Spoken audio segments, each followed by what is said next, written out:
Bom, então vamos lá. O pessoal vai chegando, né? 2h10 aqui. Gente, a gente vai fazer hoje o seguinte. Existem dois pontos do nosso programa, né?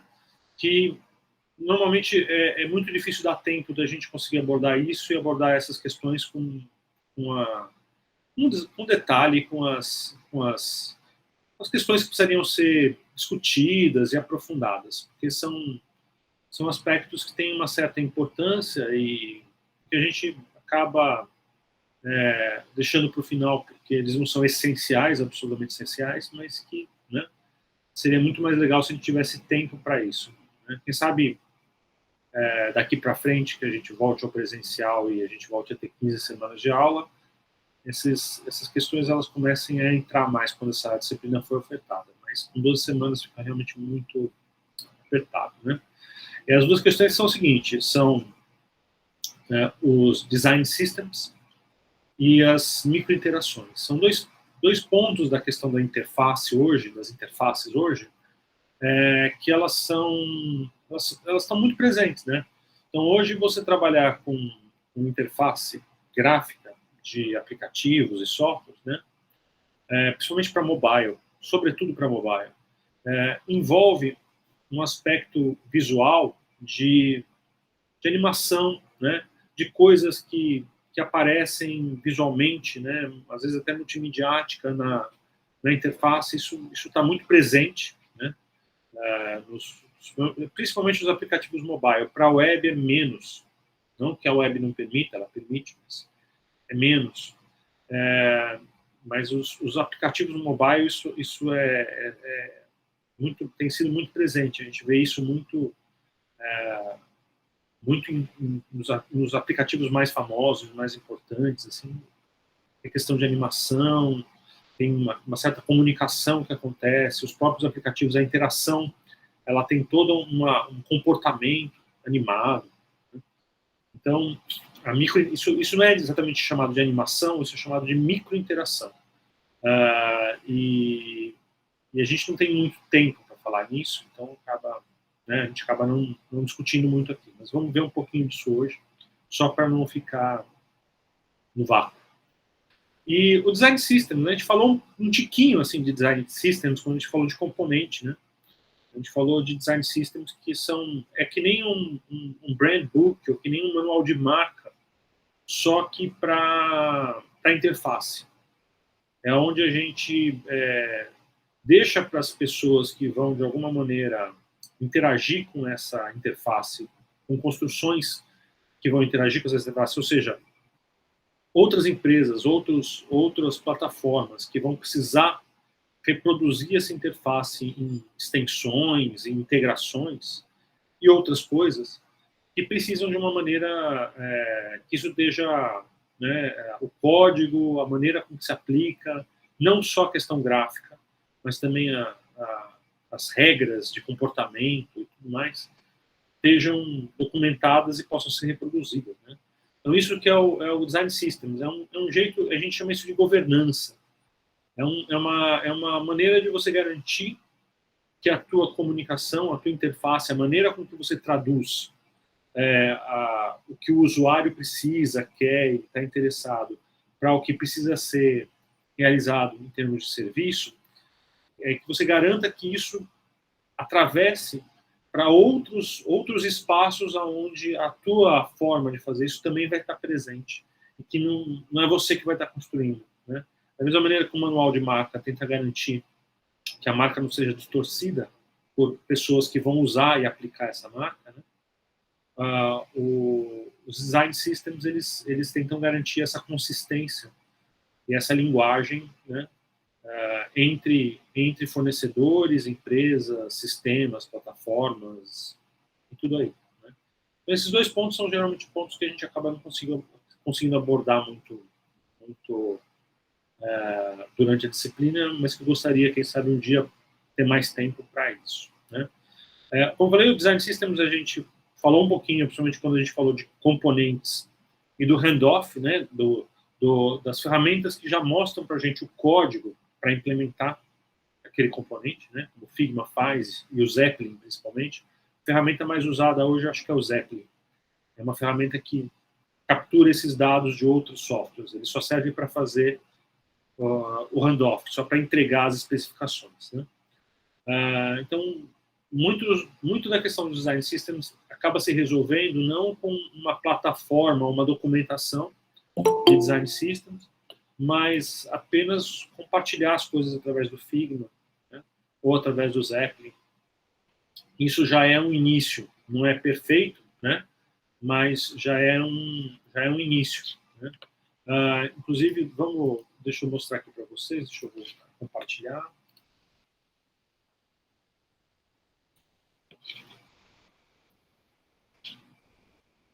Uma guia? Não, vai ter que ser uma janela. Janela não, desculpa. Uma janela. Por que ele... algum chabô.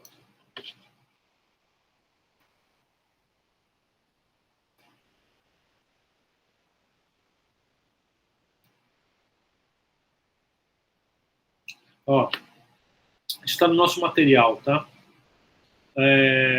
Esses aqui são design systems famosos, né?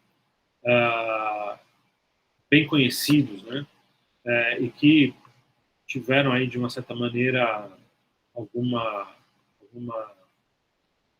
proeminência, né? Assim, ficaram de fato, foram de fato reconhecidos como bons design systems. Então, por exemplo, o pessoal da Atlassian, que é quem comprou o Trello, né?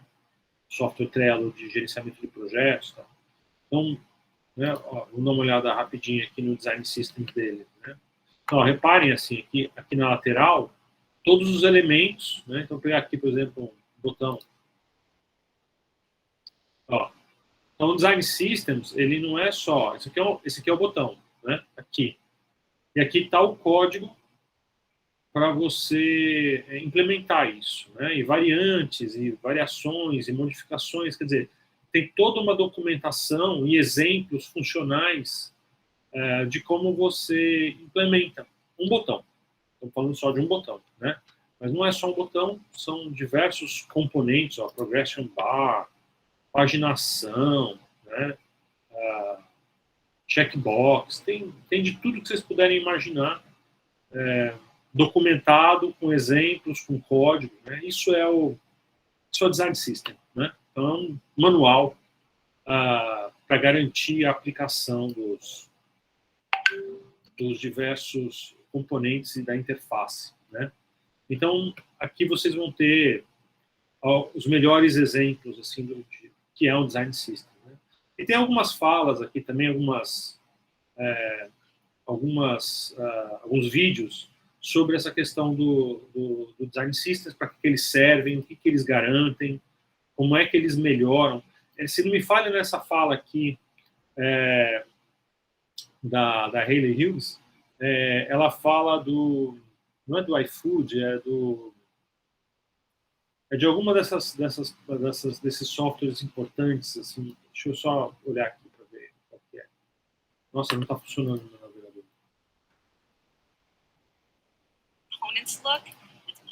Eu acho que ela fala aqui do Airbnb, é isso. Então ela mostra como é que o Airbnb ele foi moldado através de componentes, olha aí, né? E como esses componentes todos fazem parte do design systems do Airbnb e de que maneira os próprios designers, na hora de criar novas funcionalidades, novos recursos para o Airbnb, eles já se utilizam dessas peças de Lego, né? Desses componentes, desses objetos já montados, já resolvidos, para compor um layout novo, para compor uma solução nova, para compor uma funcionalidade nova, né? Então, olha aí, ó, as interfaces são todas compostas por esses componentes pré-definidos, pré-fabricados, né? Que fazem parte do design system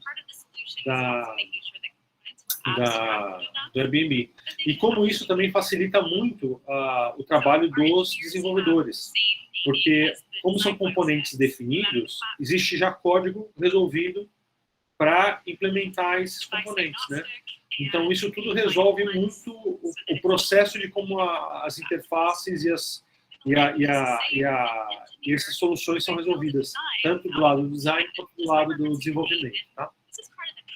E depois, com calma, se vocês tiverem a paciência e o tempo, assistam essas falas, que são falas bem interessantes. Né? Aqui também, essa é uma fala que teve no evento patrocinado aí pelo próprio pessoal do Figma, né? Onde se fala um pouco disso também, de como o design system, a gente não tem que se preocupar tanto com a governança, né? Com garantir que as pessoas sigam exatamente a tua linguagem, né? E mais pensar em termos de orientação, né? De dar orientação para as pessoas. Né? Não é ser polícia. Não é ser a polícia da interface e falar assim, você fez um erro aqui. E sim, né, trazer para as pessoas uma orientação, né, que ajude elas no processo de integração. É bem interessante essas falas aí que tem no nosso material. Bom, deixa eu seguir aqui um pouquinho, só para mostrar uma coisa para vocês. Então, falando mais de microinteração, eu acho que é o que a gente não falou praticamente nada, né? Então, a microinteração ela está muito relacionada com a ideia de animação, mas ela não é exatamente animação. É claro que a gente trabalha com um pouco de animação, né? Mas a ideia não é animar. A ideia da microinteração é que a gente, de uma certa maneira, está lidando com a interface. A gente está lidando com traduções de questões que são importantes no interagir do usuário com a solução, com o software, com o aplicativo. Né? Então, a microinteração ela diz muito respeito da gente trazer informação para os usuários, né? A gente dá feedback para os usuários. É a parte mais importante. Né? Não quer dizer que não existam outros elementos de microinteração. Existem, né? Aqui na documentação do Google, por exemplo, eles falam em pelo menos 3 questões aí, né? Que é a questão informativa, né? De você usar a microinteração para tornar a tua solução mais informativa, mais clara, né? Mais compreensiva. A gente usa microinteração para chamar a atenção do usuário, né? Dar foco. Então, para trazer a atenção do usuário para alguma questão, isso ajuda muito. E ter a atenção do usuário é uma coisa hoje muito difícil, porque a nossa atenção ela está distribuída em várias coisas ao mesmo tempo. A gente nunca está atento ao que a gente está fazendo, porque a gente está fazendo sempre muitas coisas ao mesmo tempo. Então, quando você anima, quando você dá microinteração a um elemento, a um componente, você chama a atenção, né, da nossa cognição, da cognição do seu usuário. Quando alguma coisa se mexe, ela ganha atenção de quem está ali. Né? Então, tem esse aspecto de dar foco, né, de dar atenção, e tem também os aspectos expressivos, é meramente você ter uma identidade, né, uma identidade, uma maneira de ser, que isso pode parecer fútil, mas isso é muito importante, por exemplo, para uma marca. Né? Uma marca ter uma expressão, né, ter uma expressividade, é uma coisa de extremo valor econômico, inclusive. Né? Então, ser capaz de trazer expressividade para dentro de um software pode ser muito importante, até em termos de valor de mercado, de resultados, de coisas que não são tão funcionais, não são tão operacionais, mas que também são elementos importantes que a gente tem que considerar quando a gente está projetando alguma coisa. Porque a gente não vive mais naquele mundo do projeto onde o designer cria alguma coisa e fala isso que é importante, o resto não interessa e não faz parte do projeto. A gente vive num mundo real, onde se o projeto não tem sucesso econômico, por exemplo, não vende, né? não tem usuários, ele morre. Né? Então, a gente não pode tirar esses fatores de consideração. Tá? Então, tem muitas questões aí que dependem também de uma certa expressividade. Né? Então, só para ver os exemplos que o próprio Google dá, né? Aqui na documentação deles, são exemplos rápidos. Né? Então, por exemplo, aí, a parte informativa. Você vê as coisas acontecendo, você clicar e ampliar, isso te dá um entendimento muito mais claro de por que alguma coisa aconteceu, né? Por que essa informação apareceu, da onde ela veio, né? Porque a gente também comete erros, né? A gente às vezes aperta no lugar errado. E aí quando você aperta no lugar errado e quando você presta atenção, tem uma outra coisa na tua tela, você não sabe o que você fez. O que eu fiz de errado? O que eu fiz de certo? Onde que eu apertei que aconteceu isso? Então ter, às vezes, essa microinteração ajuda no entendimento, né? Ó, então, aonde que eu cliquei que fez aquele menu aparecer? Da onde ele veio? Né? Então, isso são coisas muito simples, né, que ajudam a gente a entender os encaminhamentos que estão acontecendo no software, né, na nossa solução. Né? Aqui ele dá exemplo de expressividade. Isso aqui não tem funcionalidade nenhuma, mas torna a solução uma solução muito mais agradável visualmente, né, esteticamente, comportamentalmente. E de repente, para uma marca, isso tem muito valor. Tá? Então, esse tipo de microinteração nos parece normalmente um pouco mais fútil, mas nunca pensem dessa maneira. Né? Porque algumas coisas que nos parecem fúteis podem ser extremamente importantes como valor de mercado, por exemplo. Tá? Que mais, né? Ó, isso aqui também é um pouco de expressividade, né? Então, assim, quantas ferramentas se comunicam melhor com os usuários ou conseguem um apreço dos usuários porque elas são capazes de se comunicar, em vez de falar, olha, erro 403, né? E fica aquela coisa, que porcaria é um erro 403, né? Se comunica de uma maneira muito mais lúdica, né? E tornam a relação muito mais agradável com o usuário. Né? No mínimo, como diz Don Norman, né? No mínimo, você vai ter uma relação afetiva melhor. E isso vai te fazer encarar esse erro, encarar esse problema de uma maneira mais aberta. Né? Quando você recebe uma informação, erro 402, isso te deixa frustrado e te deixa até com raiva, né, da coisa, né, em vez de tentar amenizar um pouco os problemas. Né. Ó, mais questões de expressão. Né. Você não precisaria de nada disso. O aplicativo funcionaria normalmente sem ter as transições, né? Mas as transições fazem isso ficar muito mais agradável. Você se vincula, né? Você diz, nossa, adoro isso, é tão bonito.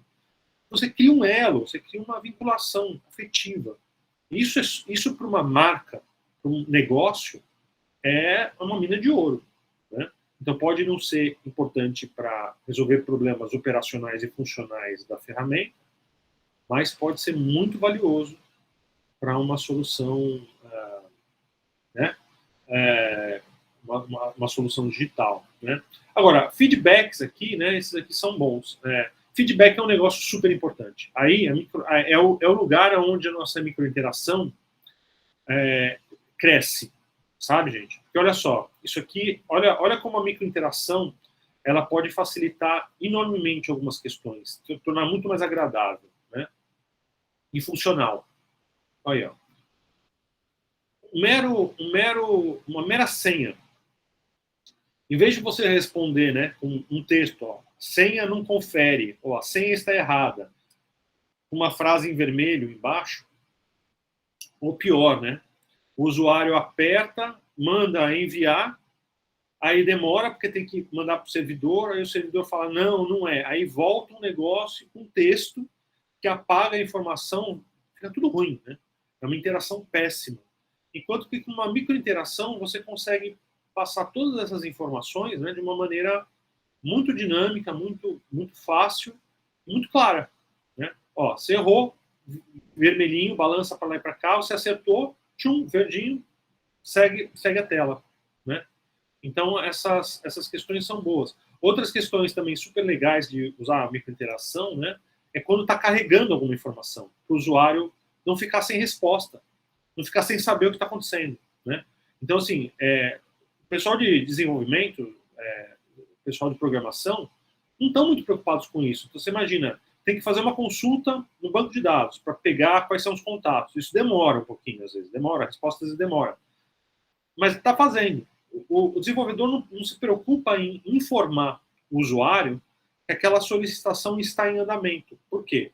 Porque a hora que chegar, vai aparecer na tela. Ele fala assim, bom, a hora que chegar, chegou. Né? A hora que chegar para o usuário a informação, chegou e vai aparecer na tela dele. Como se o momento de espera, né, o usuário simplesmente aceitasse isso numa boa. A gente sabe que não. Né? Principalmente a gente que é da área de design, que se preocupa com a interação com o usuário, se preocupa como o usuário está encarando, né, aquilo, a gente sabe que a pessoa não sabe, não entende se está respondendo, não está respondendo, se travou, né? Então a gente precisa dar alguma resposta, né? Alguma atualização para o usuário de que a coisa está acontecendo, é só esperar um pouquinho, né? Então você colocar uma animação como essa, quer dizer, uma microinteração como essa, né? As coisas ficarem variando de opacidade, e aí quando a informação chega, preenche os dados, né? Então, isso é o típico exemplo de microinteração que é muito positivo, acrescenta muito, né? Na maneira com que o usuário interage, né? Mas, vamos lá. Essas coisas, elas nos parecem simples a princípio, mas elas, de fato, não são tão simples assim. Elas não são fáceis de fazer. Né? Principalmente porque tudo isso tem que ser feito de uma maneira programada. Tá? Então vamos lá, vamos ver um pouquinho de como essas coisas são feitas. Deixa eu carregar aqui uma outra janela.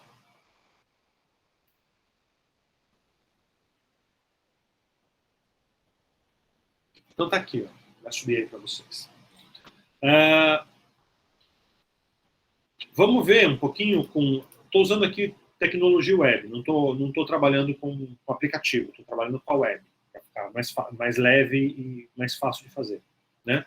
Mas vamos ver como é que essas coisas são um pouco construídas. Né? Então aqui a gente tem um botão e ele tem uma microinteração.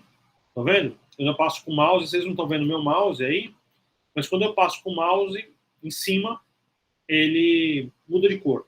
Né? Isso já é uma microinteração. E é uma microinteração muito importante, principalmente na web, né? Para a gente identificar o que é de fato um link e o que não é um link, né? Porque o link, às vezes, não parece um link. Né? Nesse caso, é um botão. Então, a gente consegue perceber pela forma, né? Ou como isso se distingue de um texto. Mas um link pode ser apenas uma palavra no meio de um texto. E aí, como é que você sabe que aquilo é um link? Se você não tiver uma microinteração que faz aquilo mudar de cor, fazer um sublinhado, botar um background, né? Mudar o curso, isso mesmo. Né? Se você não tiver isso, você não identifica. Você simplesmente não identifica. E o que é mais problemático, geralmente, no mobile. Porque no mobile você não tem, por exemplo, o mouse over, né? Essa interação de passar o mouse por cima.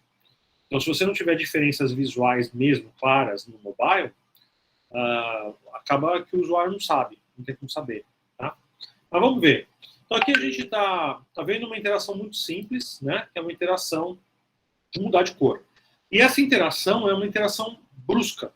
Né? Por quê? Porque a cor está cinza, aí eu passo com o mouse e ela fica instantaneamente vermelha. Né? Para quem estava fazendo aula comigo de web design, a gente começou a ver um pouquinho isso nessa semana, né? Na aula de terça-feira. Como é que essas coisas são construídas. Né? A gente constrói isso com transições. Né? Qual é o primeiro segredo das microinterações? Essas transições têm que ser muito rápidas. Muito, muito rápidas. Elas não podem demorar. Então, eu vou colocar aqui uma transição de 3 segundos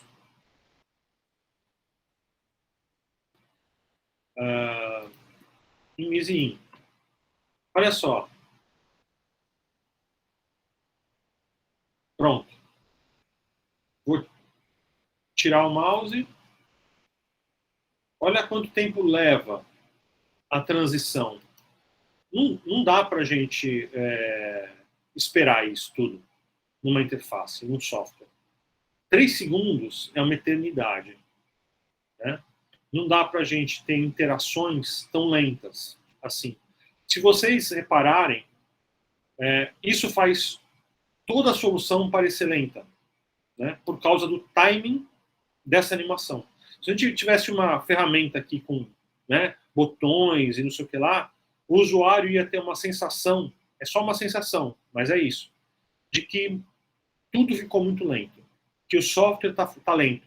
O software pode estar funcionando na mesma velocidade que ele sempre funcionou, mas a lentidão na animação, na microinteração, faz com que tudo pareça extremamente lento, sabe? Então, quando a gente está trabalhando com a microinteração, a gente produz um efeito sobre o todo. Se essa microinteração é lenta, o todo parece lento. Existe um teste que foi feito pelo pessoal da Apple, inclusive. Quem realizou esse teste e chegou às conclusões foi o pessoal da Apple na década no final da década de 80 ou de 90. Eles foram os primeiros a colocarem barras de progresso quando alguma operação estava sendo feita no sistema operacional, né? Até porque, né, o macOS foi o primeiro sistema operacional gráfico, né? O sistema operacional dos PCs não era gráfico, o DOS não era gráfico. Então, eles tinham um sistema operacional gráfico, e aí o sistema operacional não tinha barra de progresso. Quer dizer, você quer copiar alguma coisa, não aparecia uma barra de progresso dizendo o andamento. Simplesmente aquela operação estava sendo feita e a hora que ela terminasse, fechava a janela. Ponto. Né? É a lógica do desenvolvedor. E aí eles fizeram um teste que era colocar a mesma operação, exatamente a mesma operação para as pessoas, com e sem a barra de progresso. Então, você vai lá copiar um arquivo. Então, você arrasta o arquivo, ele abre uma janelinha de dialog box, né? Uma janela de diálogo, copiando. E só aparece o texto, copiando. E você pode cancelar se você quiser. E eles fizeram a mesma coisa com você arrasta lá o arquivo e ele vai copiar, ele vai mostrando a barrinha de progresso de como está sendo o tempo para ele ser copiado e um botão de cancelar se você quiser. 90% dos usuários falaram que a versão com a barra de progresso foi mais rápida. Então, a operação era exatamente a mesma. A operação levou exatamente o mesmo tempo, sem tirar nem pôr. Era a mesma operação. Só que a impressão psíquica, né, psicológica, dos usuários que viam uma barra de progresso era que o tempo era menor. Né? Por quê? Porque eles estavam vendo alguma coisa acontecer. Você tem uma interação onde você não vê nada acontecer, aquilo parece uma eternidade. Né? Então, quando a gente coloca esse tipo de microinteração, a gente facilita muito e a gente causa um efeito psicológico global. Tipo, parece que o software é mais rápido, ou parece que o software é mais lento. Então, tem que tomar muito cuidado. A gente não pode ter... e às vezes... E por que eu estou dizendo isso? Isso é muito comum, muito, muito comum, quando vocês estão criando alguma coisa, e vamos dizer que vocês fizeram uma interação aqui muito sofisticada, extremamente sofisticada, sei lá, é uma barrinha que entra fazendo uma curva e sai, uma coisa linda, né? Incrível, uma animação incrível. E aí você fala, pô, eu tive tanto trabalho, ficou tão bacana essa minha animação, eu quero que os usuários vejam toda a animação. Eu não quero que aquilo seja rápido, tão rápido que não dá nem para ver. Eu quero que as pessoas aproveitem toda essa animação que eu criei.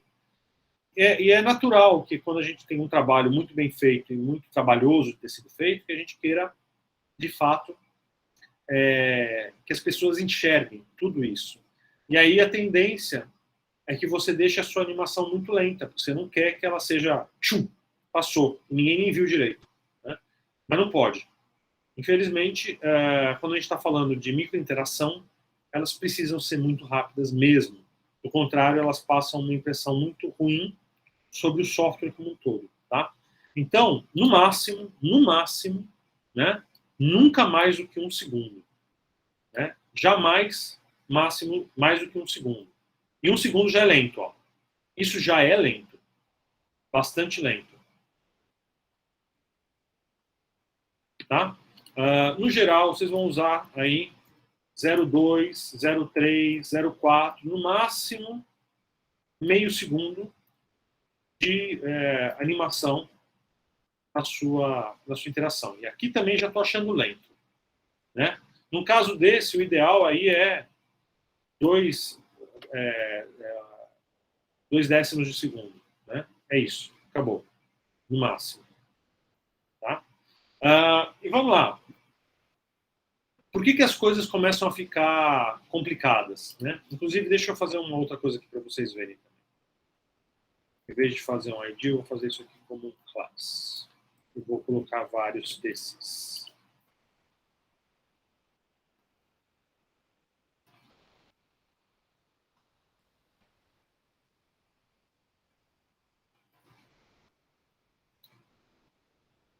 Eita, o que eu fiz de errado aqui? Ah, tá.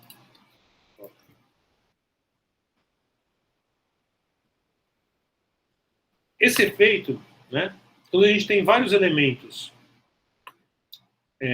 como botões, como ícones, esse efeito que você vai passando de um para o outro, né? E eles vão deixando uma espécie de um rastro, né? Você saiu da primeira opção e entrou na segunda opção, existe um tempo onde isso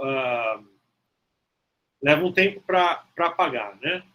Isso pode ficar muito bonito, viu, gente? Mas também tem que tomar um cuidado, porque acaba sendo exatamente a mesma coisa, né? Você pode ter um efeito muito bonito, mas ele...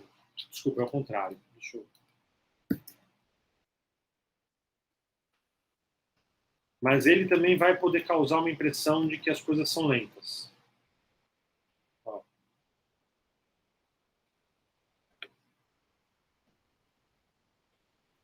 Então, essa sensação de um rastro,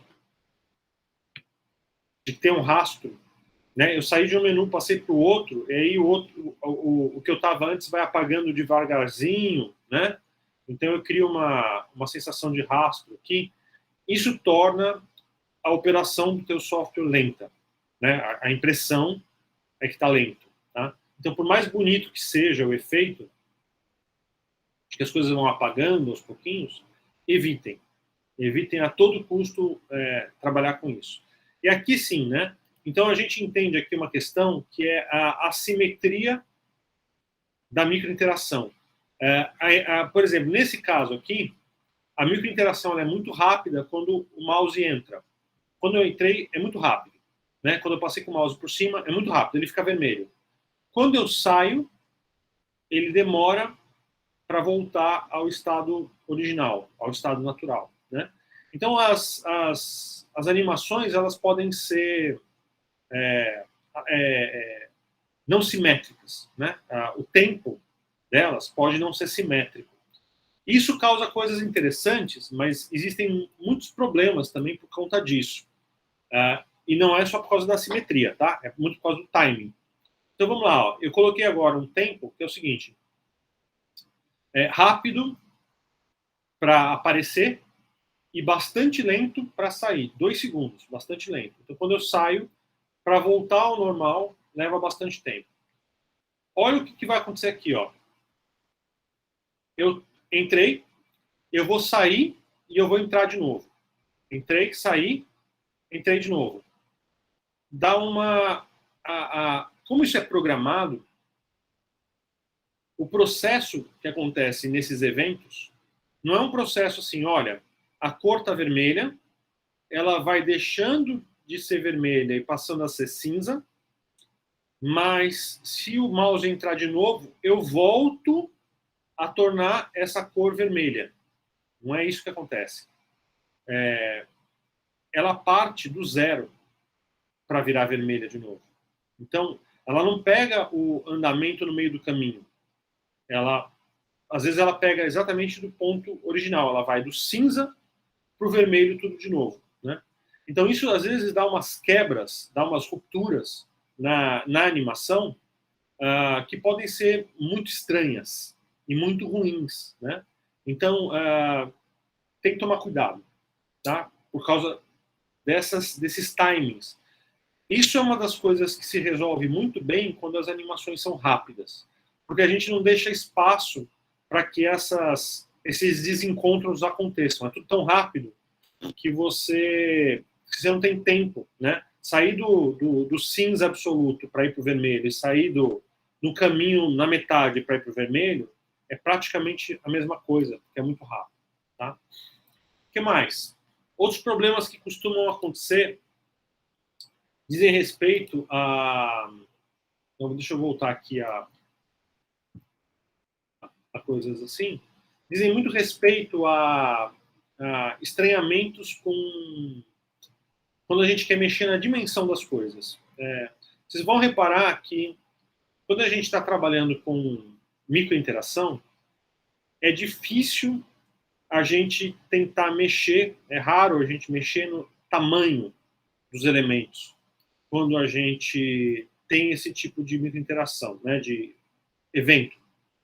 Vamos ver isso acontecer. Então, o que eu estou fazendo aqui? Eu estou mudando o tamanho do elemento quando o mouse passa por cima.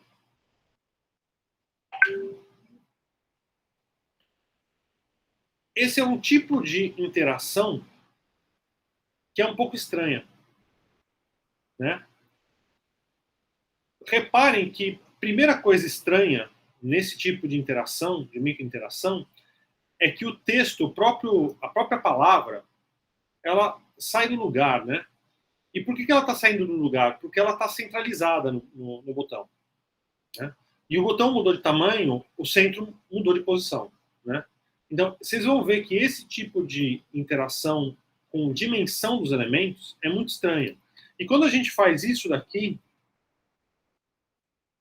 é pior ainda.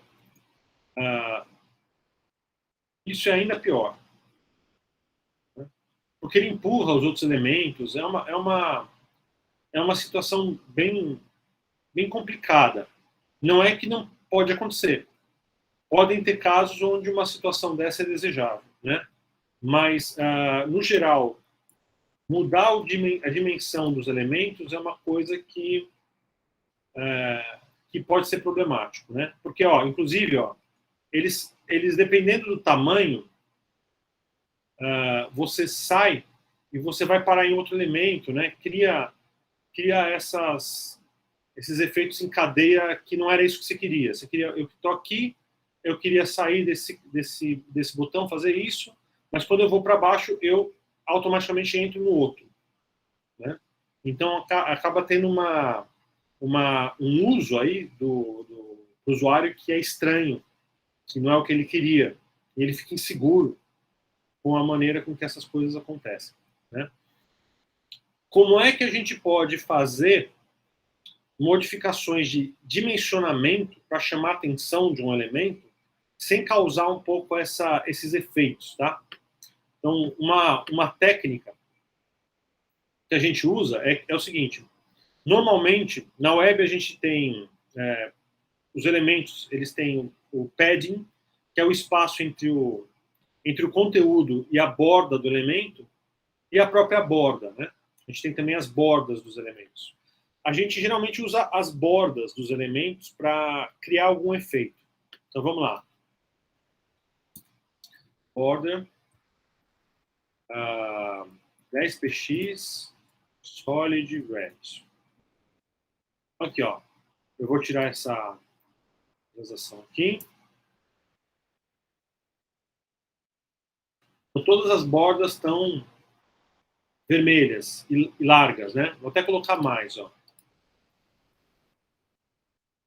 Estão com bordas grandes aí, né? O que acontece? Qual é o uso que se tem aí quando a gente quer chamar atenção em tamanho de algum elemento sem criar essas distorções, né, esses efeitos negativos, né? Então a gente faz o seguinte, ó.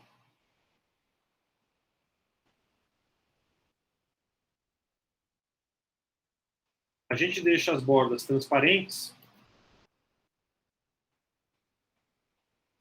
Desculpa, aqui eu vou ter que usar o padding.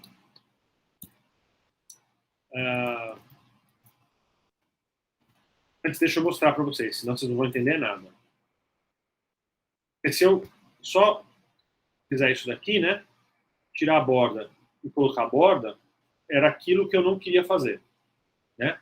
Então a gente, somente na web e nos aplicativos quando a gente quer fazer isso, a gente faz uma troca, né?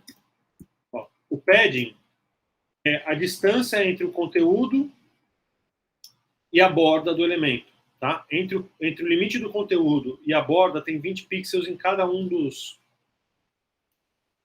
das dimensões. A gente vem aqui e padding 0. Então, o que aconteceu aqui, ó? Vamos lá. Eu tinha uma borda de 20 pixels. Desculpa, eu tinha uma borda de... Aqui eu tinha originalmente uma borda de 20 pixels que eu deixei 0. Não tem mais borda. Mas eu coloquei os 20 pixels no padding, no espaço entre o conteúdo e a borda. E quando entra o mouse, eu transfiro do padding, ele vira nenhum, e a borda vira 20 pixels.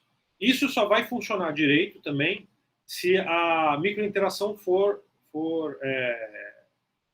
equilibrada. Quer dizer, se eu tiver uma simetria nos tempos, né, e nas formas como essas trocas estão acontecendo. Se eu mudar o tipo de aceleração ou se eu mudar o tempo, dá uma coisa estranha.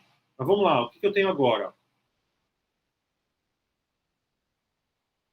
Na verdade, deveria ter mudado. Border 0x, será que é isso? Deixa eu ver aqui, gente.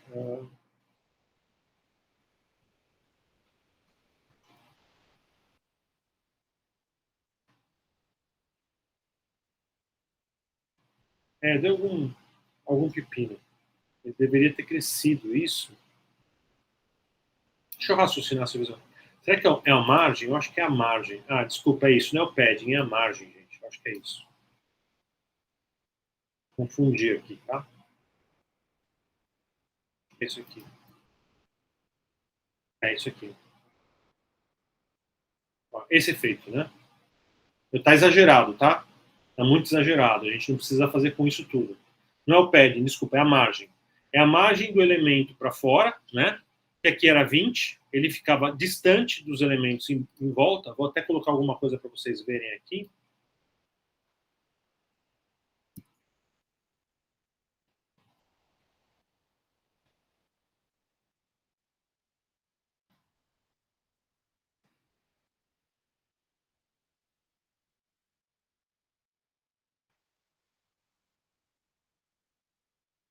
Ó, ele está distante, tá vendo, gente?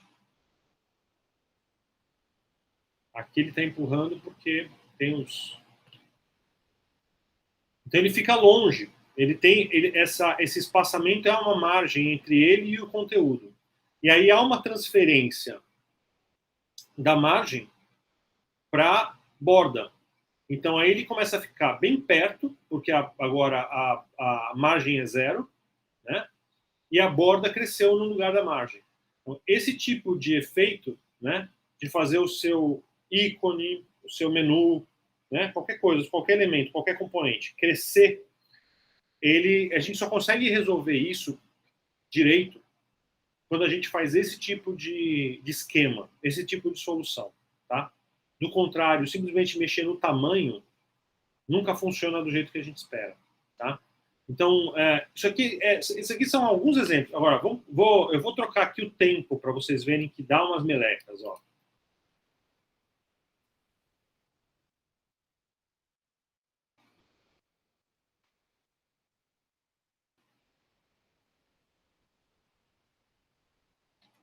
E aqui, por exemplo, que eu vou colocar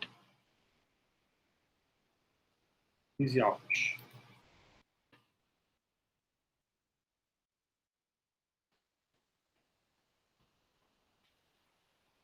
Ó, reparem que esse 1 segundo está fazendo a gente parecer tudo muito lento, né? principalmente quando a gente volta muito rápido, né? Então, esses efeitos têm que ser considerados, tá, gente? Quando a gente está fazendo microinteração. Bom, só por isso daqui já dá para perceber que as coisas podem dar confusão. Agora, você imagina se a gente fizer isso daqui, quer ver? Transição. Border.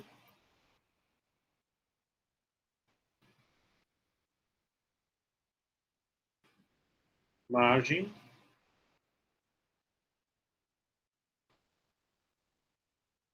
Quando a gente coloca tempos e acelerações diferentes para cada tipo de elemento. Então, aqui eu estou colocando... Opa, 0,2 não. Aqui eu estou colocando... Ele não vai acertar a margem? Estranho. Bom, vamos ver. Aqui eu estou colocando um tempo para a borda e um tempo para a margem. Então, as animações... Não. Aqui, ó.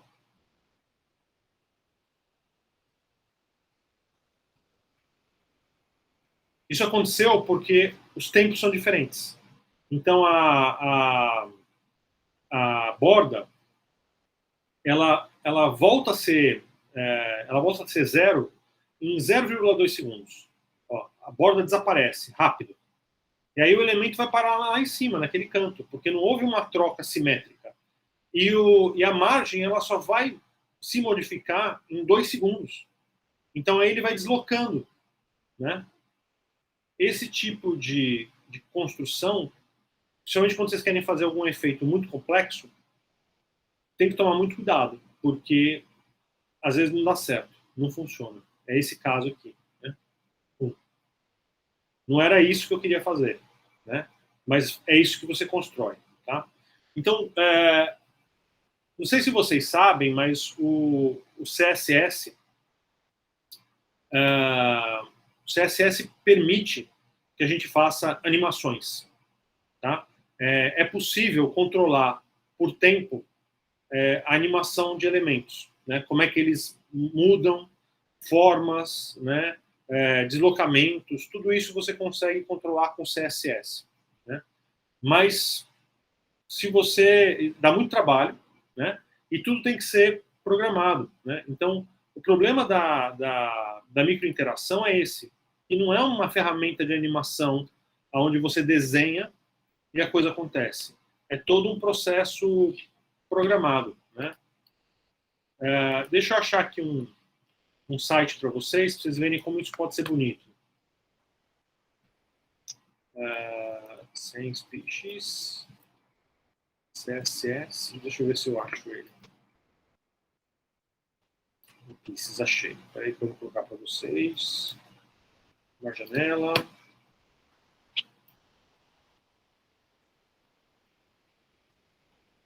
Deixa eu subir aí. Esse site aqui, ó, In Pieces, é uma coisa linda. Feita com CSS.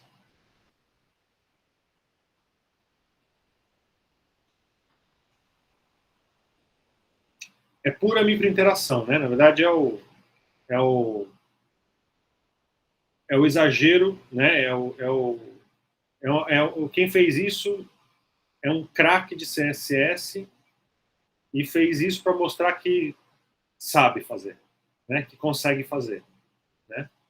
Todas essas animações que vocês estão vendo de cor, de formas, é tudo CSS. E não tem absolutamente... Você não viu nada, Gabriel. Olha isso.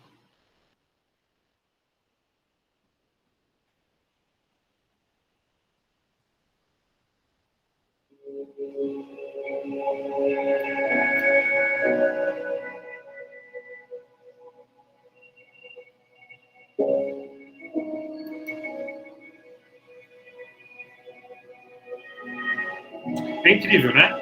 É absolutamente incrível. Né? No mínimo é um monge budista. É impressionante a paciência, porque é muito trabalhoso mesmo. É uma coisa impressionante, é realmente impressionante. Né? e tudo feito com CSS, é puro CSS. Tá? Então dá para fazer coisas absurdas, mas é tudo programado, gente. É realmente, né, complicadíssimo. Tá? E outra coisa que a gente está vendo aí, que também é bastante importante na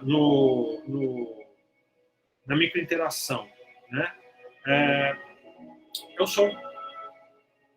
Esse site tem som, né? Som não é uma coisa muito recomendada, né? Nunca é uma coisa muito recomendada. A gente sabe que o som pode atrapalhar muitas questões aí, tá? O usuário não quer som, né? Ele não quer o navegador dele fazendo barulhos, né? Mas há algumas microinterações no sentido de feedback, de usuário fazendo alguma coisa errada, né? Ou de algum problema, que o som pode ajudar muito, né? E a gente, como designers, a gente não se vê como pessoas que têm que trabalhar com som, né? A gente fala assim, não, eu sou designer, né? Trabalhar com som não é a minha área. Mas, na verdade, é um pouco, né? Por quê? Porque a gente está construindo informação, e a informação também é sonora, ela não é só visual, né? Ela é muito mais do que visual. Então, cabe a nós também pensarmos nesse projeto sonoro, né? Existe uma área chamada sound design, né? Que é uma área que trabalha com projetar sonoridades, e geralmente são sonoridades que não é música. Ninguém está projetando música, ninguém está sendo músico. A gente não está construindo uma canção. A gente está projetando interações sonoras, a gente está projetando informação sonora, né? E é uma área super complicada, porque construir isso é uma arte, é realmente uma arte, né? Você criar sonoridades, criar ambiência, criar efeitos de som. Como é que você informa, como é que você constrói um som para dizer que alguma coisa deu errado? Que som é esse? Como é que você faz esse som? Como é que você gera esse som? O que eu tocou nesse assunto, velho, eu estava vendo um artigo sobre aquele Tadum da Netflix. O processo que foi para fazer aquele Tadum. Assim, a entrevista que os caras fizeram, milhares de sons. É foda mesmo. Exatamente. Então, coisas super reconhecíveis, né? Marcas que são reconhecidas pelo som. A marca da Intel é conhecida como uma marca sonora, né? Eles chamam de sonic branding, né? Tan, tan, tan, tan, né? Você já sabe do que está falando, né? Você não precisa nem falar a palavra, né? Então é um som que te remete a algo super difícil de fazer isso, super complicado, né? Então é um projeto voltado para a sonorização e criar isso, saber qual é o timbre, como é que você produz esse timbre. Super difícil, gente. É um negócio especial, assim, sabe? Mas é uma coisa que, cada dia que passa mais, a gente tem que estar ciente de que é um trabalho de design, hein? Não é um trabalho para outras áreas, né? Apesar dele ser alguma coisa que foge completamente do visual, né? Do gráfico, e que justamente é um dos motivos pelo qual, atualmente, né, a gente nem fala mais em design gráfico. A gente fala em design de informação. Justamente porque existem coisas que não são mais apenas gráficas e que a gente tem que, de fato, projetar. Tudo bem? Dúvidas, questões, perguntas? Explicações? Não? Tá. Então, pessoal, vamos lá. Acho que fazer um fechamento aqui da nossa disciplina, hoje é o nosso último encontro. Né? Eu tinha me confundido na última aula, acho que tinha mais dois, mas não tinha, não, é só mais esse mesmo. Hoje é o nosso último encontro. Né? Então, para fazer um pouco de fechamento do que a gente trabalhou nessa disciplina, esse semestre, existem muitas outras disciplinas no nosso curso que são interessantes e importantes para vocês aprenderem mais e para vocês aprenderem a fazerem boas interfaces. Né? No mínimo, eu citaria as disciplinas de usabilidade, né? E a disciplina de Leonardo, de design de serviço, né? São, no mínimo, duas disciplinas que existem no nosso curso, onde vocês aprendem coisas que estão diretamente relacionadas à construção de uma interface, né? não existe uma interface de software, de aplicativo, de software desktop, sem a presença de um serviço.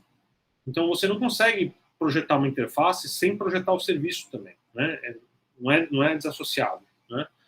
E você não deve projetar uma interface, né, sem se preocupar com questões de usabilidade, né, do uso, se o mapeamento dos botões está correto, se os feedbacks são feedbacks compreensíveis, né, se você está garantindo que o usuário não aperte num lugar errado, não faça uma bobagem, que seja reversível, né? Então, tem uma série de questões ali de uso que a gente tem que passar por disciplinas aí de usabilidade, de ergonomia, para ser capaz de projetar a melhor experiência possível, né? A gente, claro, os manuais aí do Google, o manual da Apple sobre interface, eles nos dão já bons indicativos e bons princípios e bons padrões para que a gente projete alguma coisa adequada, né? Mas nada escapa a testes de usabilidade e fazer, de fato, verificações, né, e modificações em função de princípios de usabilidade que são super necessários, né? Essa disciplina não foi uma disciplina sobre usabilidade, ela não foi uma disciplina sobre o design do serviço. Ela é basicamente uma disciplina de projeto, e a abordagem da interface que a gente fez aqui, do começo até o fim, ela é uma abordagem de projeto, de prática de projeto, né? Que ela se distancia muito, às vezes, e ela até briga um pouco com disciplinas que encaram a questão da interface de maneira teórica, né? Ou científica, para não falar teórica, científica, né? Então, uma disciplina de usabilidade, ela é um processo científico, né? Ela é um teste, ela é uma verificação, é uma validação, né?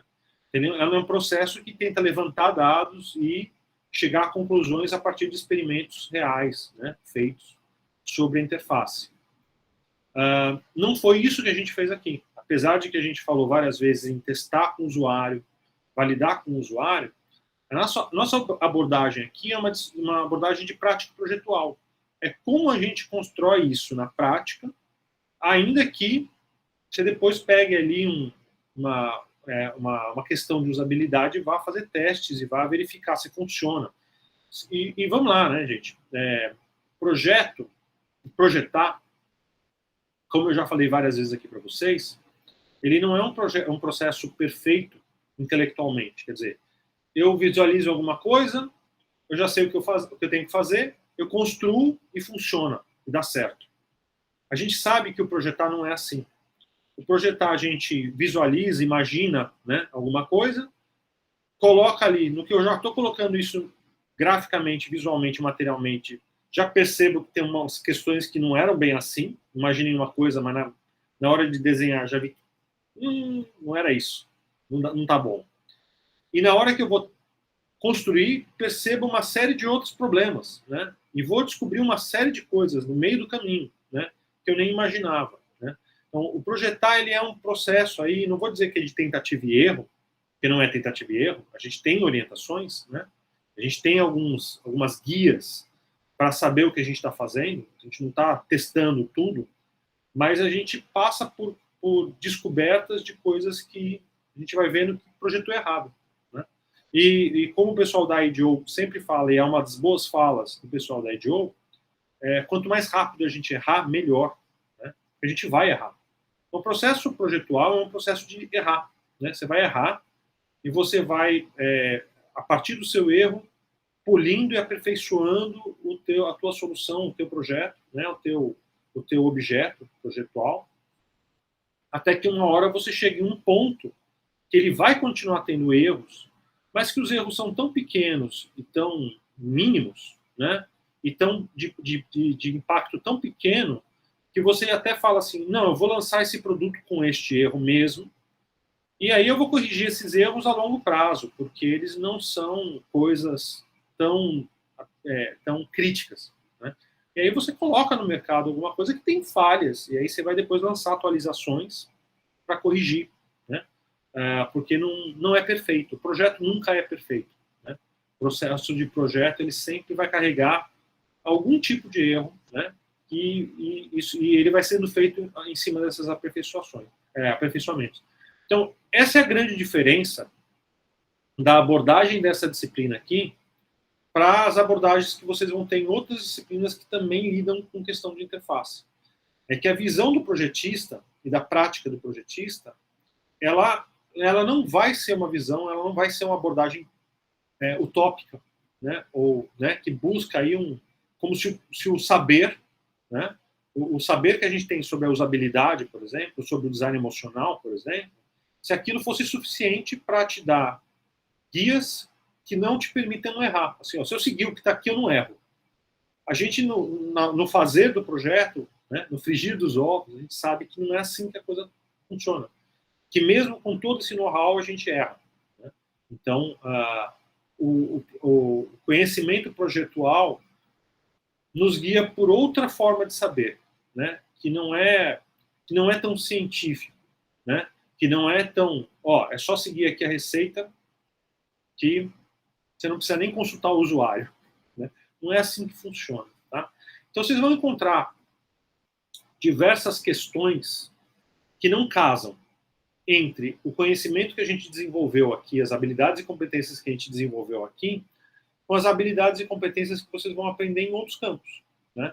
Então, a tradição, principalmente na área de ergonomia, é como se o conhecimento ergonômico nos desse já a resposta de uma forma definitiva, né? E aí, né, quase que, não vou dizer que os professores de ergonomia vão falar isso, mas é quase se eles falassem assim, não, se você é um bom designer, você não erra, né? Porque você tem aqui, tá aqui as regras, você já sabe como é que a coisa funciona, né? Você sabe como produzir conforto, né? E como fazer as coisas para que elas não gerem desconforto ao usuário. Né? A gente percebe por essa nossa abordagem aqui que isso não é assim, né? Isso não funciona dessa maneira. Né? Que mesmo com toda a experiência do mundo, a gente causa desconforto e a gente não vê, não enxerga isso. E aparentemente parece que não há desconforto. Tá? Então, fazendo essa retrospectiva, né? A gente começou lá no começo abordando questões de comunicação, falando da apresentação dos projetos de vocês, porque construir interfaces é um processo comunicativo, né? E a própria apresentação de projetos já é uma interface, não é uma interface do artefato, mas é uma interface com o projeto, né? Com aquilo que está sendo proposto, com ideias, né? Para pessoas que não têm essas ideias já na cabeça. Então, como é que eu trago certas ideias e certas propostas para uma pessoa para quem vocês vão apresentar o projeto aí, agora? Uma banca, quem está em projetão vai apresentar para uma banca que não conhece o projeto, né? Então, como é que eu trago certas ideias para uma pessoa que não faz ideia do que eu estou falando, né? Então, é um interfaceamento, né? Interfaceamento com ideias. Então, a gente começou lá com esse tipo de interface, e aí a gente foi chegando cada vez mais, né, cada dia mais, nas interfaces gráficas, visuais, materiais, de aplicações digitais e de softwares, né? Uma coisa bem específica. E aí os seus pequenos detalhes, né? Que vão desde do dimensionamento, né? E de como você organiza o campo, né? E como é que você divide o campo, que grid que você deve usar, na hora de você elaborar esses layouts das interfaces, da organização de campo da interface, né? Cores e diversos pequenos pormenores que você precisa, no mínimo, conhecer. Se você não quiser respeitar, você não precisa respeitar, mas que você precisa conhecer para trazer aí, de novo, um conforto, né? Ou, no mínimo, uma familiaridade para o teu usuário. Tá? Então, basicamente, o que a gente fez aqui foi isso. É um caminho não muito assertivo, né? Como uma disciplina de ciência vai propor, né? A disciplina de ciência vai propor um caminho mais assertivo a respeito das interfaces, mas ele é um caminho importante, né? É um encaminhamento importante que vocês, se vocês vão trabalhar com isso, vocês vão trabalhar com digital, é um encaminhamento que vocês precisam conhecer, porque ele é um encaminhamento muito prático e muito realista, né, do que se faz no dia a dia. E é por isso que ele está tão próximo de disciplinas como projetão, né, e disciplinas de projeto mesmo, né, e mais afastado das disciplinas de ciência, tá bom? Então, eu espero que essas coisas, esses pequenos conhecimentos, essas pequenas práticas, esses pequenos exemplos que a gente foi trabalhando ao longo desse semestre, que eles sejam úteis, né? De fato, eu sei, a gente já sabe, né? Até o Gabriel falou, né, na aula passada, que estava começando a ver coisas que ele estava começando a usar no projeto dele, né? Mas ele já deve ter percebido que essas coisas chegaram um pouco atrasadas, que seria muito mais legal se ele já tivesse feito o projeto dele com esse conhecimento do semestre anterior, por exemplo, né? Se ele já tivesse visto tudo que a gente viu nesse semestre, no semestre anterior, trabalhar com o projeto dele nesse semestre seria muito fácil, né? Construir interface e tal, né? Mas é que tá. Não esqueçam que é um processo de aprendizagem. Então, assim, a gente não quer. A intenção dessa disciplina não era facilitar vocês fazerem projetos nas disciplinas no futuro. Era o entendimento integral das coisas. Então, quando você começa a ver ferramentas, questões, enquanto você está fazendo, isso tudo vai começar a fazer um baita de um sentido, né?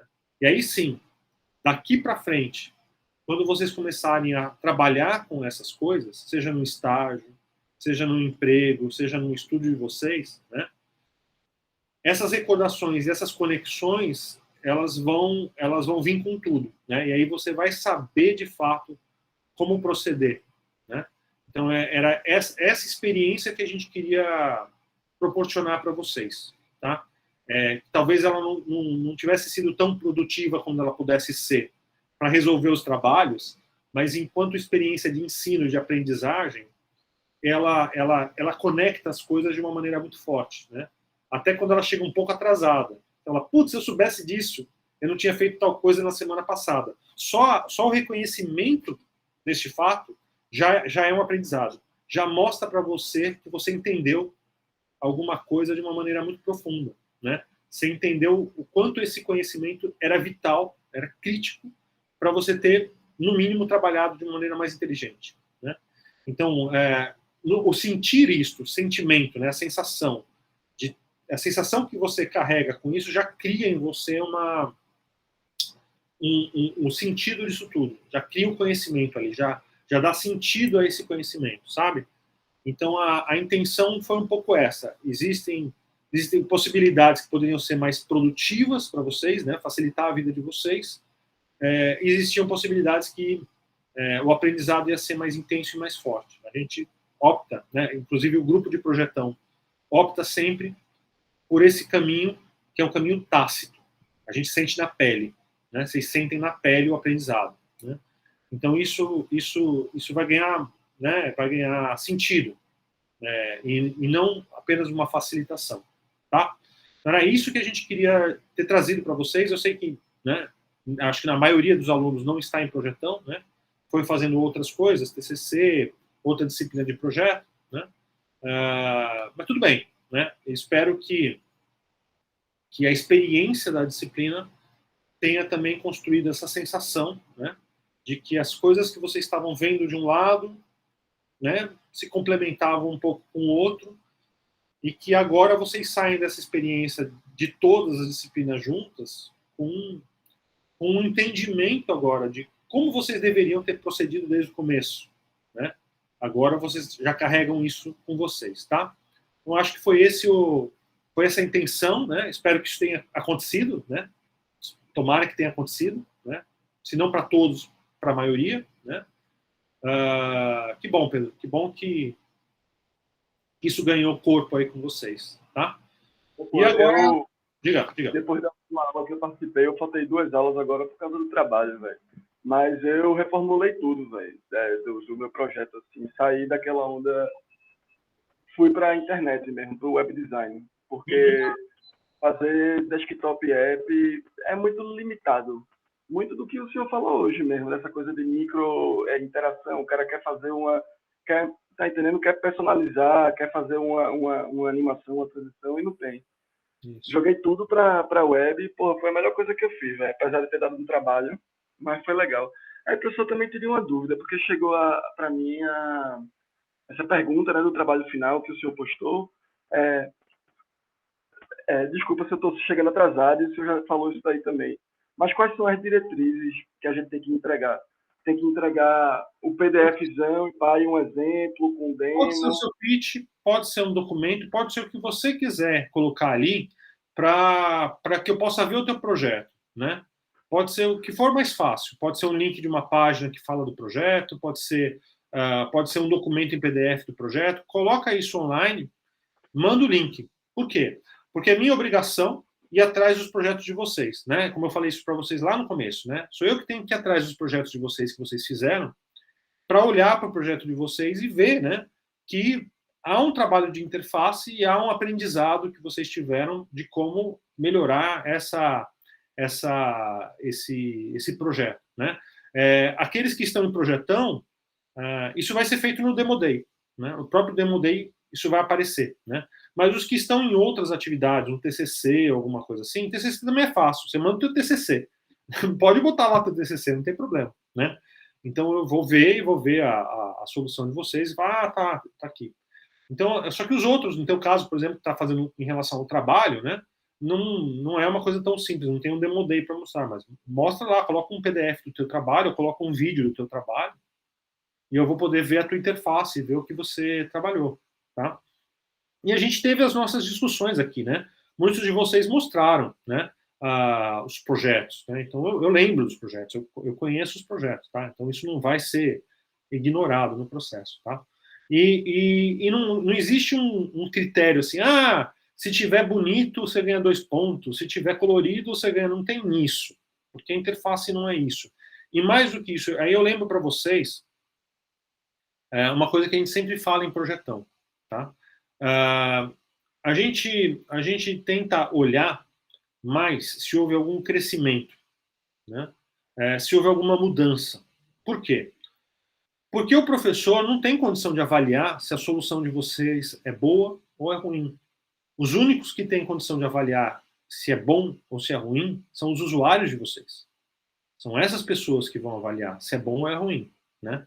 Nós que somos professores, eu que sou professor, os professores de projetão que estão vendo os trabalhos de projetão, a gente não tem como saber, né? Porque geralmente nós não somos os usuários de vocês. Então a gente vai olhar e a gente vai emitir uma opinião do que a gente acha pra gente. Alguém foi lá e fez tem um grupo aqui que fez um aplicativo para mulheres. Bom, eu não sou mulher, então para mim não funcionou, não serve para nada esse aplicativo, nota 0. Não faz nenhum sentido isso que eu estou falando, certo?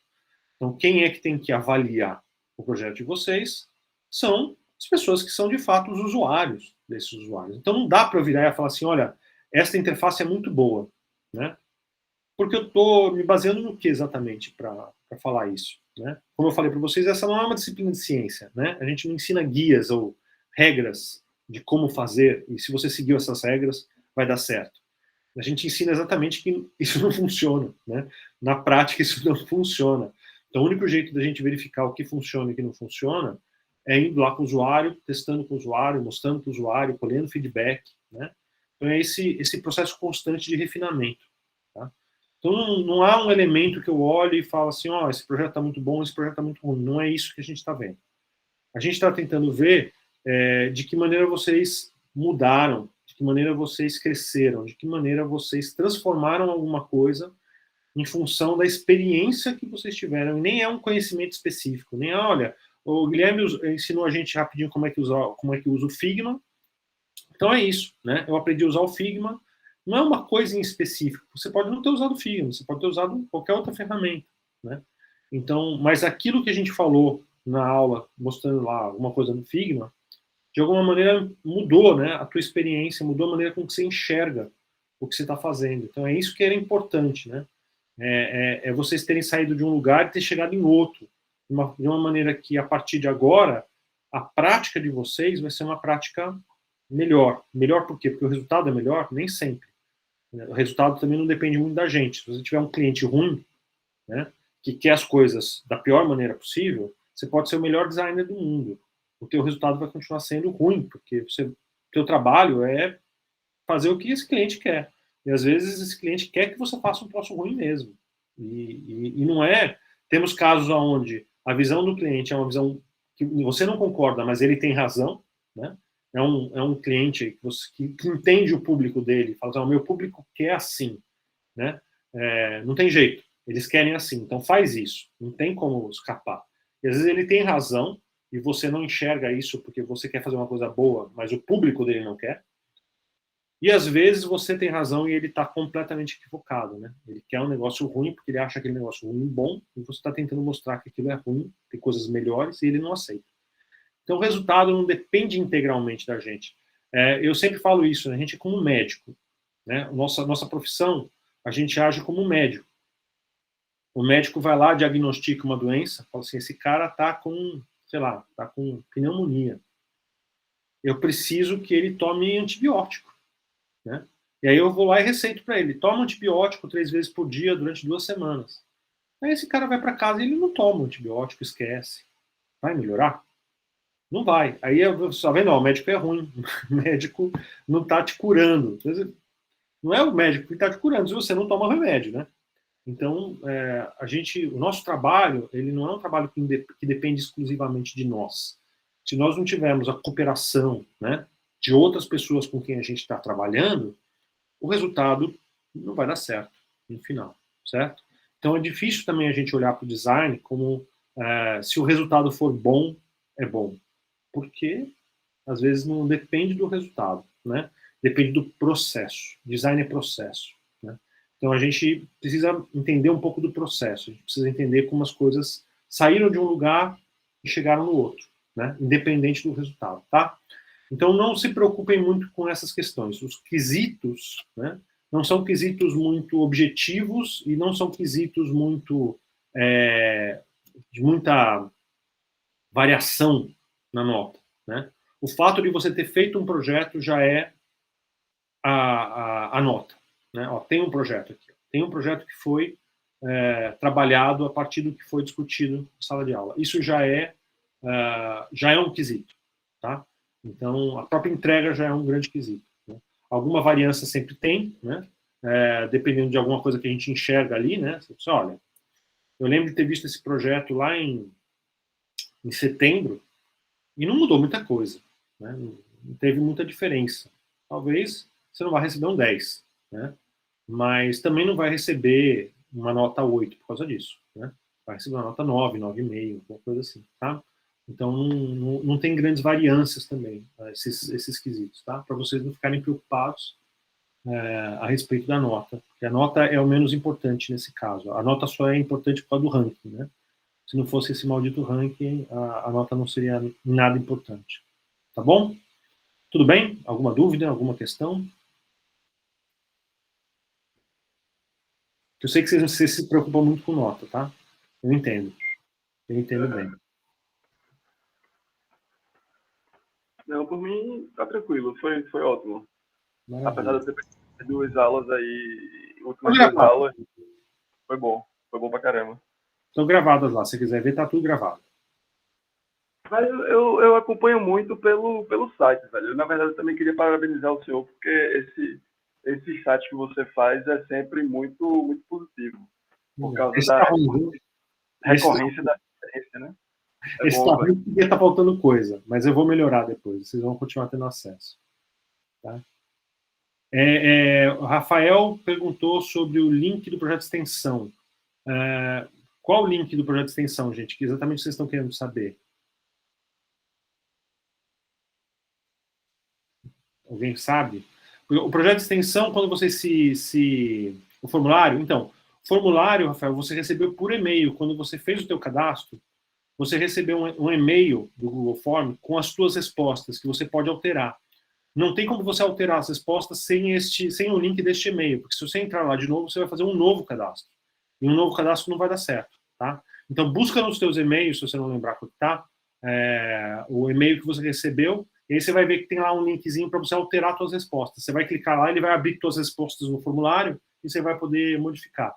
Para quem chegou depois que eu falei isso no começo, enquanto o pessoal estava chegando, pessoal, semana que vem a gente tem que mandar para a Proesc os dados de vocês da extensão. Então, todo mundo que entrou para a extensão, espero que todo mundo, tem que lembrar de ter o cadastro no SIGPROJ e ter feito o currículo Lattes, tá?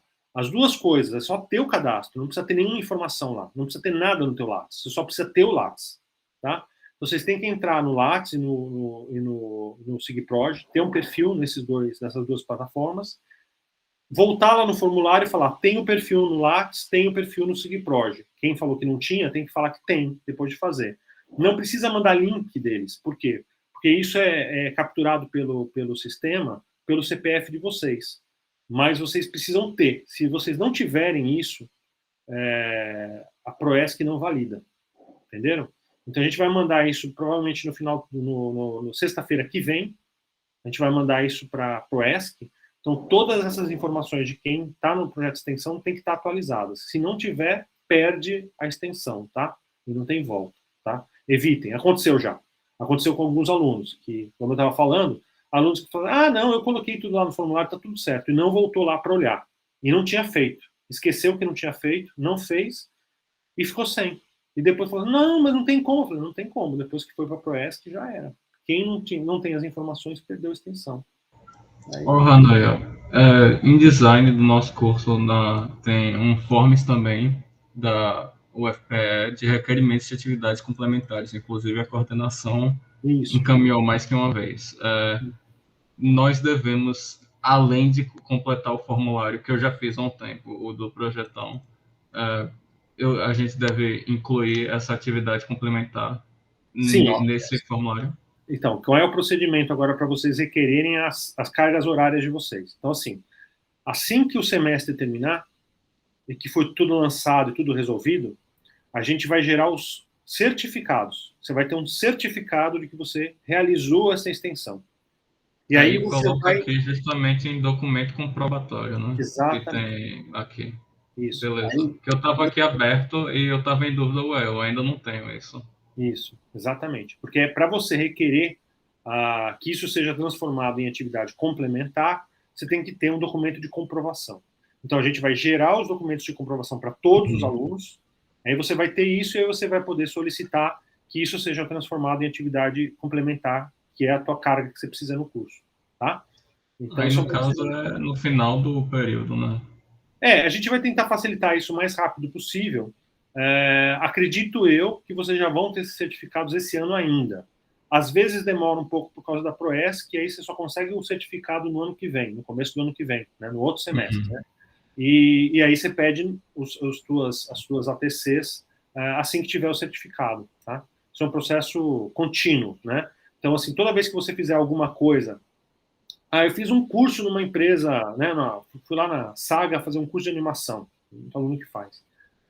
A hora que você receber o certificado, você encaminha para a coordenação pelo formulário de requerimento de ATC, encaminha o teu certificado e você vai receber essas horas assim que isso for avaliado pelas coordenações. Tá? É um processo que você vai fazer isso ao longo do teu curso. Tá? Até você se formar, você vai estar lançando coisas como atividades complementares. Essas cargas horárias de extensão aparecem no perfil do SIGA em algum local? Não aparece. Só aparece complicado. E até acho que o semestre retrasado, vocês não tinham nem como saber o que tinha sido avaliado e o que não tinha sido avaliado. Você vai, mandei 5 certificados, aí apareceu lá no SIGA, você tem 100 horas de atividades complementares. Eu falei assim, mas eu mandei uns 5, dava uns 500. O que foi avaliado? O que não foi avaliado? Justamente o meu problema. Eu mandei uns 4 e eu não sei quais foram avaliados ou não. Não, mas agora tem, inclusive vê com o DA, porque o DA tem um link. Tem um link onde você vê tudo que está cadastrado, tudo que já foi avaliado, tudo que ainda não foi avaliado e tudo que foi avaliado e por algum motivo não foi aceito. Também acontece. Tá? Isso o pessoal do DA tem um link que mostra lá todas as informações para vocês. Tá? O que é o DA? Diretor acadêmico. Certo, beleza. Tá? O pessoal lá tem esse link e você tem como checar. Tá? Qual é o contato do DA para saber? Isso eu não sei. Isso Provavelmente tem online, né? Se eu pesquisar, Diretório Acadêmico UFPR deve ter. Ó, vai no Discord, a Maria Laura tá falando, ou no Insta. Tem o pessoal. Não se desconectem dessas coisas, tá? Isso é importante para vocês todos, o diretório acadêmico, Tem um vinculação. Discord do Diretório Acadêmico, é novidade para mim. Gabriel, acho que você precisa se inteirar do que está acontecendo no curso.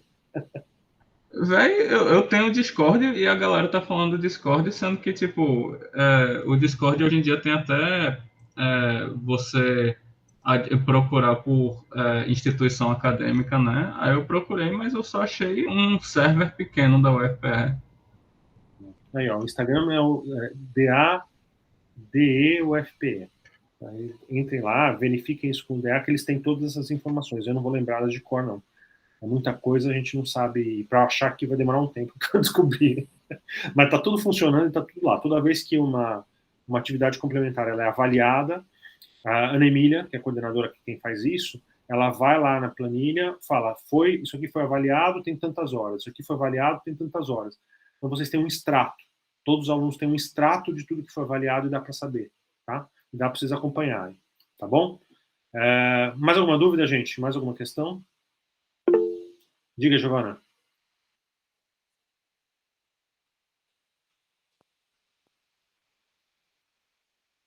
Giovana? Levantou a mão? Diga. Acho que eu não estou conseguindo te ouvir, não. Você está com o microfone ligado? Alguém está ouvindo? Eu não estou ouvindo. Tô ouvindo também não. Eu também não. Se quiser, escreve, não tem problema. Projeto de extensão. O projeto de extensão, Giovana, é para quem está fazendo. Funciona para essa atividade, funciona para a interface e funciona para projetão. Né? Não dá para você entrar agora. Não tem como você entrar nesse momento. Você precisaria ter entrado no começo do semestre. Agora é só para atualizar os dados de quem entrou e não tinha ainda nem Lattes, nem um cadastro no SIGPROJ, tá? Mas o projeto de extensão é o seguinte, quem está fazendo projeto, principalmente projetão, isso veio de projetão. Quem está fazendo projeto em projetão, são muitas horas de projeto, são muitas horas de atividade, não é só a hora de aula. Então a gente criou o projeto de extensão para que todas essas horas sejam reconhecidas, tá? Então, quem faz projetão, principalmente, e vocês também que estavam fazendo aqui na disciplina de interface, porque ela foi criada para trabalhar em conjunto, vocês podiam estar se inscrevendo no projeto, na extensão e inovação, para que todas essas horas de projeto fossem reconhecidas, né? E que vocês transformassem isso em atividade complementar, tá? Mas isso é uma coisa que tinha que ser feita lá no começo, né? Para se inscrever. Acho que a inscrição era até a terceira semana de aula. E agora é uma atualização para que os dados sejam rejeitados no MESC, tá? De qualquer maneira, quem não fez, quem fizer projetão, pode se inscrever, tá? E pode ter essas horas, tá? E também vale, eu não vejo perspectiva ainda, não vi ainda Solange Coutinho oferecer de novo o projetão no CAC, né? Economia Criativa. Faz um tempo que ela não oferta. Mas quando a economia criativa for ofertada, imagino que vai ser em algum momento, né? O famoso projetão do CAC, só do CAC, também o projeto de extensão também vale para projetão CAC, tá? Para a economia criativa, não é só para o projetão do SIM, não, tá? É para qualquer projetão, inclusive o projetão lá do pessoal de Caruaru, enfim, qualquer projetão tem validade. Então, quando forem fazer projetão, vocês se inscrevem também na extensão, tá bom? Mais alguma questão, mais alguma dúvida? Gente, alguém quer apresentar um projeto, ver alguma coisa, discutir algum projeto?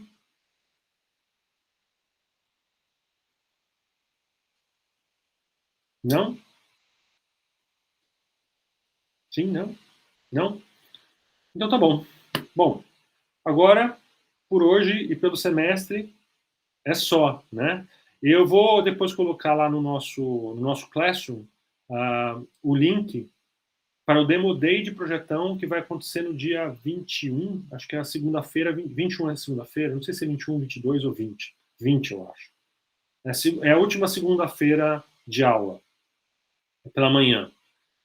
O Demo Day acontece pela manhã, o evento do pessoal de projetão, onde eles apresentam os projetos que foram feitos no semestre.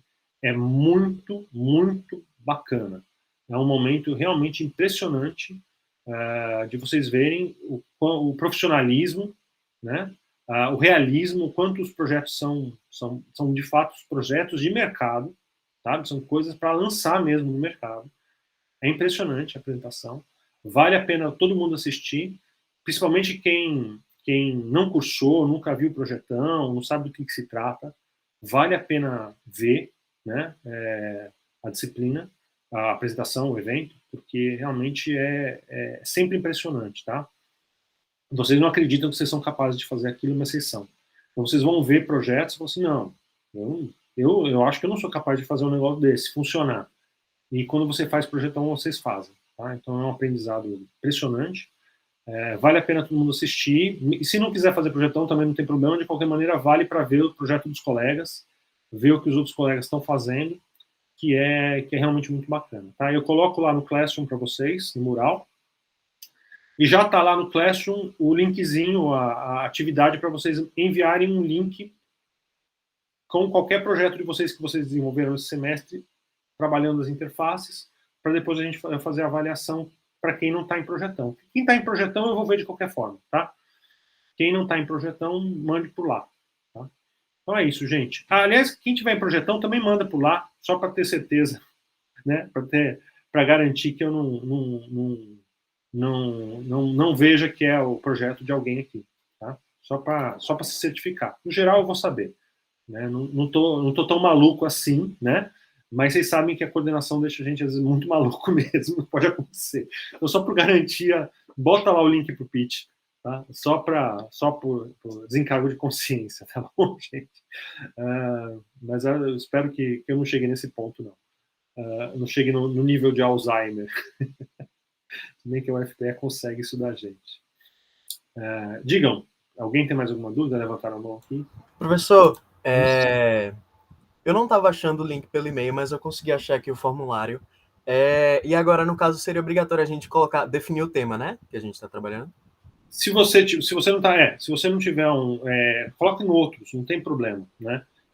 Porque assim, a questão do tema é principalmente para os alunos de projetão, os temas são fechados, né? Não é uma escolha. Então, assim, tem os grupos, né? Os temas são os grupos. Então, quem está em projetão tem que dizer qual é o tema, porque vai dizer qual é o grupo, né? E o que está lá no formulário é o grupo original, tá? O nome do tema original, porque os temas vão mudando. Então, comecei com saúde pública e hoje eu estou fazendo um projeto que é sobre, sei lá, sobre energia solar, né? Porque mudou ao longo do caminho, né? Vai mudando.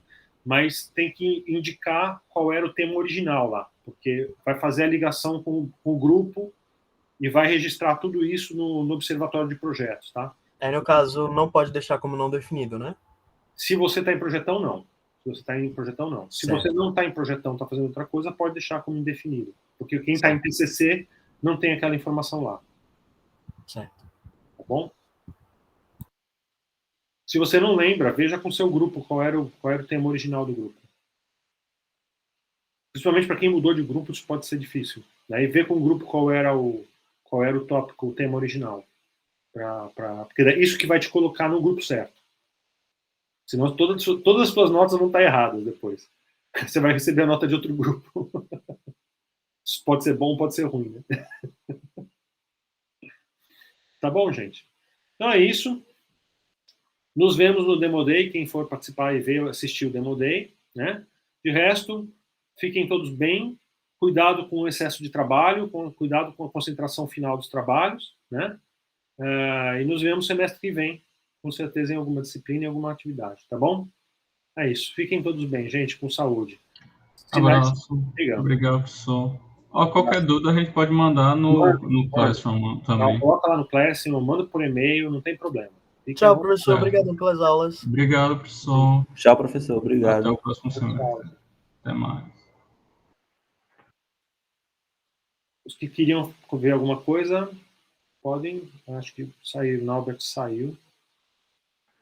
Valeu, professor. Até o próximo semestre. Eu vou estar enviando essa semana, antes da entrega final, para o senhor ir dando uma olhada. Tá ótimo, maravilha. Valeu, meu velho. Não, tem tempo bastante suficiente, graças a Deus. Valeu. Falou, tchau, tchau, Pedro.